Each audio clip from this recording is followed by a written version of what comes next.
அசீரியா.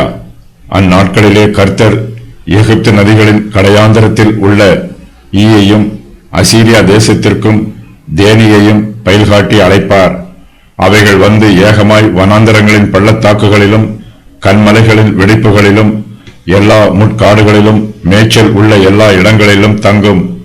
கர்த்தர் ஆகாஸ் மீது தம்முடைய நியாய தீர்ப்பை வரவழைப்பதற்கு அசீரியாவின் ராஜாவை ஒரு கருவியாக பயன்படுத்துகிறார். ஆகாசோ அசீரியா ராஜாவின் மீது தன்னுடைய முழு நம்பிக்கையையும் வைத்திருக்கிறார். தனக்கு விரோதமாக சீரியாவின் ராஜாவும் இஸ்ரவேலின் ராஜாவும் யுத்தம் பண்ண வரும்போது அசீரியாவின் ராஜா தனக்கு துணையாய் இருப்பார் என்று ஆகாஸ் நம்புகிறார். ஆகாஸ் அசீரியாவின் ராஜாவாகிய திகிலாத் பிலேசரிடத்திற்கு ஸ்தானாபதிகளை அனுப்பி, நான் உம்முடைய அடியானும் உம்முடைய குமாரனுமாய் இருக்கிறேன்.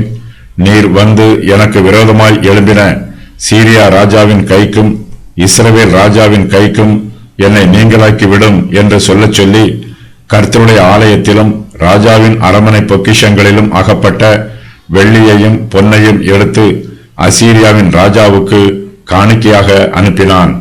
2 ராஜாக்கள் 16:7-8.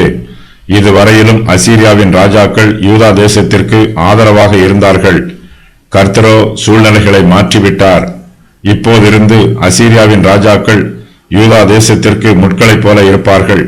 அவர்களை குத்தி அவர்களுக்கு வேதனைகளை உண்டு பண்ணுவார்கள். கர்த்தர் ஈயையும் தேனீயையும் பயில்காட்டி அழைப்பார். சத்துருக்கள் ஈயை போலவும் தேனீக்களைப் போலவும் திரளான எண்ணிக்கையில் இருக்கிறார்கள். ஈக்களும் தேனீக்களும் சரீர பலமுள்ளவை அல்ல, முதுகெலும்புகள் இல்லாதவை. ஆனாலும் தேவனுடைய சித்தத்தின் பிரகாரமாய் தேவன் விரும்பும் போது ஈக்களும் தேனீக்களும் சிங்கங்களையும் பால சிங்கங்களையும் போல பலமுள்ளவைகளாய் இருக்கும்.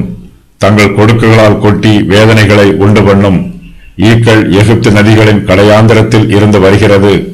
ஈக்கள் என்பது எகிப்தின் ராஜாவையும் அவனுடைய சேனைகளையும் குறிக்கிற வார்த்தை. தேனீக்கள் அசீரிய தேசத்தில் இருந்து வருகிறது.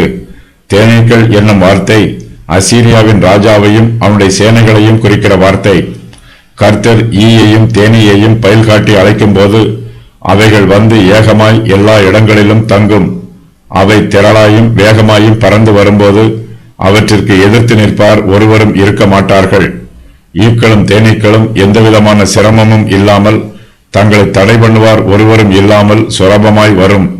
அவை பள்ளத்தாக்குகளிலும் கண்மலைகளின் வெடிப்புகளிலும் எல்லா முட்காடுகளிலும் மேய்ச்சல் உள்ள எல்லா இடங்களிலும் தங்கும். அங்கு ஏற்கனவே தங்கி இருக்கிறவர்கள் இவற்றின் எண்ணிக்கையையும் இவை வருகிற வேகத்தையும் இவை உண்டு பண்ணுகிற தீங்கையும் பார்த்து இந்த இடத்தை விட்டே ஓடிப்போய் விடுவார்கள். ஈக்களும் தேனீக்களும் ஆரம்பத்தில் சமமான பள்ளத்தாக்குகளில் வந்து தங்கி இருக்கும். அவை நாட்டில் உள்ள சாதாரண ஈக்களைப் போலவே இருக்கும். சீக்கிரத்தில் அவை தங்களுடைய உண்மை சுபாவத்தை காண்பிக்கும். ஆரம்பத்தில் பள்ளத்தாக்குகளில் தங்கி இருக்கிற ஈக்களும் தேனீக்களும் சீக்கிரத்தில் கண்மலைகளின் வெடிப்புகளில் போய் தங்கும். அவை எல்லா முட்காடுகளிலும் மேய்ச்சல் உள்ள எல்லா இடங்களிலும் தங்கும். அவை தேசத்தை நிரப்பும். தேசத்தில் எங்கு பார்த்தாலும் ஈக்களும் தேனீக்களும் நிரம்பி இருக்கும். யூத தேசத்தில் யூத ஜனங்கள் இருந்தாலும் கர்த்தர் வரவழைக்கிற எகிப்தியரும் அசீரியரும் யூதா தேசத்தில் திரளான எண்ணிக்கையில் இருப்பார்கள். அவர்கள் எல்லா இடங்களிலும் இருப்பார்கள். அவர்கள் மூலமாய் யூதாவின் புத்திரருக்கு பேரழிவு உண்டாகும். அந்நாட்களிலே என்பது 1000 வருஷ அரசாட்சியை குறிக்கவில்லை. இது அசீரியரும் எகிப்தியரும் யூதாவின் மீது யுத்தம் பண்ண வரும் நாட்களை குறிக்கிறது. அசீரியரும் எகிப்தியரும் யூதாவின் மீது யுத்தம் பண்ண வருகிறார்கள். அவர்களுடைய எண்ணிக்கை ஈயையும் தேனீயையும் போல திரளாக உள்ளது. இங்கு கூறப்பட்டிருக்கும் ஈ கொடிய விஷம் உள்ளது. தேனீயும் சாதாரண தேனீக்கள் அல்ல, இவை விஷ வண்டுகள். இவை கொட்டினால் மரணம் நிச்சயம். இவர்கள் யூதாவின் மீது திரளாக வந்து அவர்களை அழித்து போடுவார்கள்.